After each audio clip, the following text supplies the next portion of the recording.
दोस्तों, जीवन में बहुत ही परेशानियाँ आती हैं, बहुत ही कठिनाइयाँ आती हैं, बहुत मुसीबतें आती हैं। हार तो हर कोई मान लेता है, ये सबसे आसान तरीका है, लेकिन जो अंत तक लड़ता है, सफलता वही प्राप्त करता है। नमस्कार दोस्तों, मैं आचार्य राकेश वशिष्ठ, एस्ट्रोलॉजर, न्यूमेरोलॉजर, वास्तु एक्सपर्ट। आप सभी का स्वागत है आपके अपने चैनल एस्ट्रो राकेश जी पर। दोस्तों, आज हम बात करेंगे सिंह राशि वालों के बारे में कि सिंह राशि वालों के लिए आगे क्या होने वाला है। क्योंकि 15 नवंबर से शनिदेव मार्गी होने जा रहे हैं। इनका असर सिंह राशि वालों पर कैसा होने वाला है, कितना अच्छा होगा, कितना बुरा होगा। जो वक्र अवस्था में थे, इन लिए क्या क्या कठिनाइयां आई, उन कठिनाइयों अब दूर होंगी या नहीं होंगी, उन कठिनाइयों से अब छुटकारा मिलेगा या नहीं मिलेगा, हमें कहाँ कहाँ सावधानी बरतनी चाहिए, क्या क्या उपाय करने चाहिए, इन सब के विषय में विस्तार से बताएंगे। वीडियो को स्किप मत कीजिएगा, पूरा वीडियो देखिए, तभी आपको समझ में आएगी। सबसे पहले अपनी जन्म कुंडली दिखाइए। आखिर अगर आपकी जन्म कुंडली के अंदर कोई ग्रह पीड़ित है, अब शनि के बारे में बात कर रहे हैं, अगर शनि आपकी जन्म कुंडली के अंदर पीड़ित है, खराब स्थान पे बैठा है, कोई ग्रह पीड़ित कर रहा है, नीच राशि में है, तो सबसे पहले उसको उपाय भी करना चाहिए ना। उसका उपाय कीजिए। अगर हमारे से परामर्श लेना चाहते हैं तो नीचे डिस्क्रिप्शन बॉक्स में नंबर दिया गया है, उस पर मैसेज कीजिए, फोन मत कीजिए, फोन कोई नहीं उठाएगा, मैसेज कीजिए, उसका रिप्लाई आपको किया जाएगा। तो बात करते हैं सिंह राशि वालों के बारे में कि सिंह राशि के लिए आगे 15 नवंबर के बाद क्या होने वाला है, क्योंकि शनि देवता सिंह राशि से सप्तम भाव में गोचर कर रहे हैं। यहां से ये वक्री हो गए थे, वक्र अवस्था में यहां से छठे घर के फल देने प्रारंभ कर दिए। अब ये मार्गी हो रहे हैं। अब मार्गी के बारे में आपको बताते हैं। जो भी ग्रह सूर्य के नजदीक आ जाता है वो मार्गी हो जाता है। सूर्य अग्नि है, वो तेज चलना शुरू कर देता है, अपनी चाल चलना शुरू कर देता है। जो सूर्य से दूर होते हैं वो वक्री हो जाते हैं, वो मस्त चाल शुरू हो जाती है उनकी, वो पिछले घर के फल देते हैं वक्र अवस्था में। जैसे कि अब शनि देवता अभी तक चल रहे हैं वक्र अवस्था में, पिछले घर के भी फल दे रहे हैं आपको, छठे घर के भी। अब मार्गी हो रहे हैं 15 नवंबर से।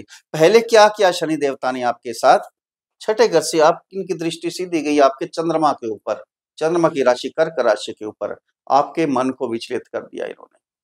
मन में उल्टे सीधे ख्याल आने शुरू हो गए, मन बेचैन होना शुरू हो गया। और यहाँ वक्री हुए छठे घर में। छठा घर क्या है, रोग, रिपु, ऋण और नौकरी। नौकरी में यहाँ परेशानी आनी शुरू हो गई आपको। जिनकी नौकरी लगने वाली थी, अपॉइंटमेंट लेटर मिलने वाला था, वहां विलंब हो गया। शनि देवता विलंब करवाते हैं, बहुत देर से फल देते हैं, बहुत आहिस्ता आहिस्ता फल देते हैं। अच्छे फल भी बहुत आहिस्ता आहिस्ता देते हैं और बुरे फल भी बहुत आहिस्ता आहिस्ता लंबे समय तक देते हैं। यहाँ आपको नौकरी के लिए परेशानी होनी शुरू हो गई थी। फिर यहाँ क्या हुआ, रोग, रिपु, ऋण। जो लोन लेना चाहते थे उनके लिए परेशानी होनी शुरू हो गई। लोन मिलने वाला था, सारे कागज तैयार हो गए थे, लेकिन आपको वो लोन नहीं मिल पा रहा था। जो बीमारी चल रही थी, बीमारी दूर होने का नाम नहीं ले रही थी। दूसरों से लड़ाई झगड़ा शुरू हो गया था आपका। यहाँ से वक्री होने पर इनकी तीसरी दृष्टि कहाँ पड़ी, आपके अष्टम भाव में। अष्टम भाव पैतृक संपत्ति का है, रुके हुए कार्य या कार्य चलते चलते आपके रुक गए थे। ये प्रॉब्लम हुई थी आपके साथ। जो कार्य चल रहे थे अचानक बंद हो गए आपके। जो पैतृक संपत्ति मिलने वाली थी आपकी, वो लटक गई बीच में। जो रिसर्च करना चाहते थे उनके लिए दिक्कत आनी शुरू हो गई। इनकी 10वीं दृष्टि पड़ी आपके तृतीय भाव में। तृतीय भाव क्या है, आपकी पराक्रम का है, छोटे भाई बहन का है, अड़ोस पड़ोस का है। यहाँ आपको दिक्कत आनी शुरू हो गई। मेहनत से जी चुराने लगे आप, आलस पड़ गया शरीर में, किसी काम में दिल नहीं करता था आपका, दोस्तों से मनमुटाव होना शुरू हो गया। फिर अपने अड़ोस पड़ोस से, कि अड़ोस पड़ोस बहुत काम आते हैं। हमारे रिश्तेदार तो बहुत देर में पहुंचते हैं सुख दुख में, लेकिन अड़ोस पड़ोस वाले पहले पहुंचते हैं। यहाँ उनसे भी मनमुटाव होना शुरू हो गया था आपका, कि आपके वक्र होकर छठे घर के फल दे रहे थे आप। अब क्या होगा, सप्तम भाव में गोचर कर रहे हैं। सप्तम भाव में शश नामक पंच महापुरुष योग बना रहे हैं। अब क्या होगा, पति पत्नी से जो संबंध बिगड़ गए थे आपके, वो संबंध सुधर जाएंगे। जो पार्टनर से आपसे मनमुटाव हो गया था, बिजनेस चलते चलते ठप हो गया था, वो आपका ठीक हो जाएगा। बिल्कुल भी किसी प्रकार की कोई चिंता नहीं रहने वाली आपको। फिर यहां से दृष्टि जाएगी इनकी भाग्य स्थान पर। भाग्य जो रुक गया था आपका, आगे बढ़ने की आप कोशिश करते थे, 2 कदम आगे बढ़ाते थे, 4 कदम पीछे हो जाते थे, ये आपके साथ होना शुरू हो गया था। लेकिन अब देखेंगे कहाँ पर? अपनी नीच राशि को देखेंगे, ये ध्यान देना आपने। शनि की नीच राशि है मेष राशि, वहाँ देखेंगे। इतना बढ़िया तो अब भी नहीं होगा, ये क्लियर बता रहा हूँ आपको। बढ़िया नहीं होगा, लेकिन पहले 2 कदम आगे करते थे, 4 कदम पीछे होते थे। अब क्या होगा? 2 कदम आगे बढ़ाएँगे, तो इतना पीछे नहीं आएँगे, आगे ही चलता रहेगा आपका। ये पिता का घर भी है। यहाँ धार्मिक कार्य भी होते हैं घर में। कोई लंबी यात्रा, धार्मिक यात्रा, वो यहाँ से देखते हैं। वो आपकी धार्मिक यात्रा होनी शुरू हो जाएगी। कहीं न कहीं आपका प्रोग्राम बनेगा, कहीं धर्म स्थान पे जाने के लिए। पिता की जो स्वास्थ्य में दिक्कत थी, वो सभी ठीक हो जाएगी। आपके अगर मनमुटाव चल रहे थे पिता के साथ, वो यहाँ मनमुटाव ठीक हो जाएँगे। अगर मन की इच्छाएँ भी यहाँ से देखी जाती हमें और उच्च शिक्षा देखी जाती, जो विद्या ग्रहण करना चाहते थे, उच्च शिक्षा ग्रहण करना चाहते थे, उनको रुकावट आ गई थी, उनकी रुकावटें सारी यहाँ दूर होने वाली हैं, अपने आप ही ठीक हो जाएगा ये। और 7वीं दृष्टि आपके लगन की, आपके शरीर के ऊपर पड़ने वाली है।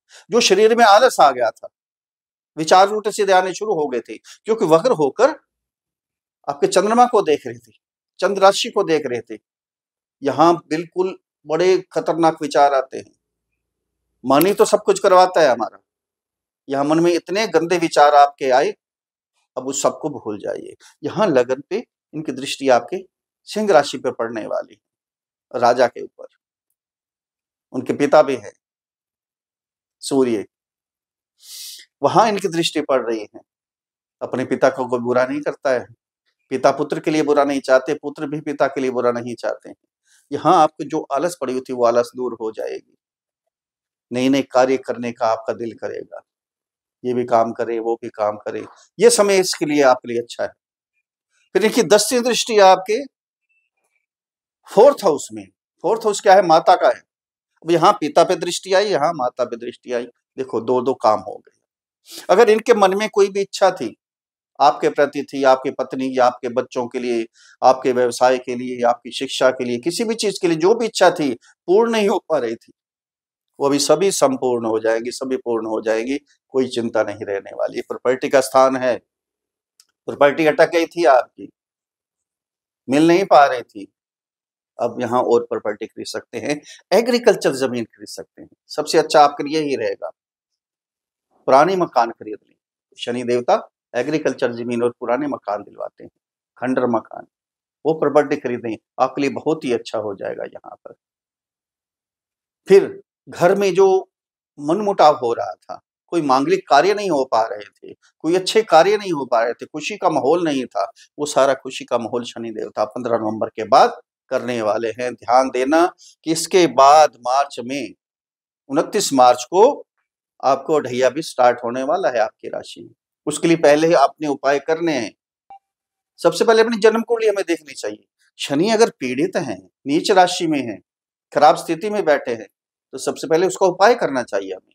उपाय करेंगे तो शनि देवता जो आपको ढैया शुरू होने वाला है, खराब फल आपको प्राप्त नहीं होंगे।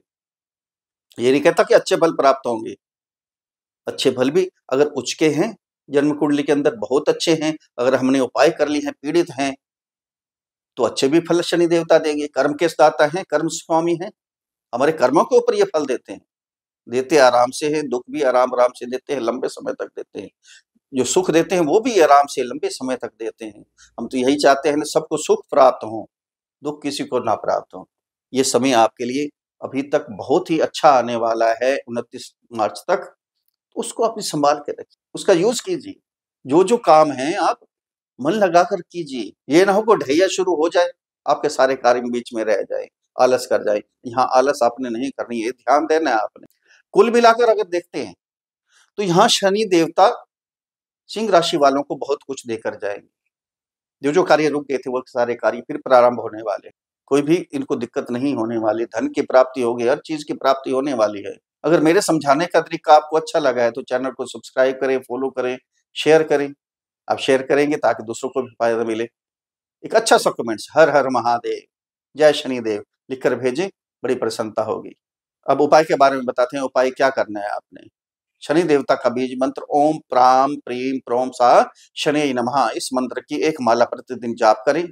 सूर्य को अर्घ दें, तांबे के लोटे में जल डालें, थोड़ा सा गंगा जल डालें, उसमें थोड़ी रोली डालें, थोड़ा सा गुड़ डालें और सूर्य को अर्घ दें। ओम घृणे ही सूर्याय नमः, इस मंत्र का उच्चारण करते हुए प्रतिदिन ये ध्यान देना है, सुबह 10 बजे से पहले पहले सूर्य को अर्घ देना है और 2 मिनट के लिए वहीं खड़े रहिए या 1 मिनट के लिए, जितने वस्त्र हो कम से कम डाल के खड़े हों, हल्के वस्त्र डाल के खड़े हों तो उसमें अच्छा है कि सूर्य देवता की जो किरणें पड़ेंगी, पवित्र किरणें, वो आपके शरीर को और स्वस्थ बनाएंगे। ये उपाय कीजिए। सर्वे भवन्तु सुखिनः, सर्वे सन्तु निरामः, सर्वे भद्राणि पश्यन्तु मा कश्चित् दुःख भाग् भवेत्।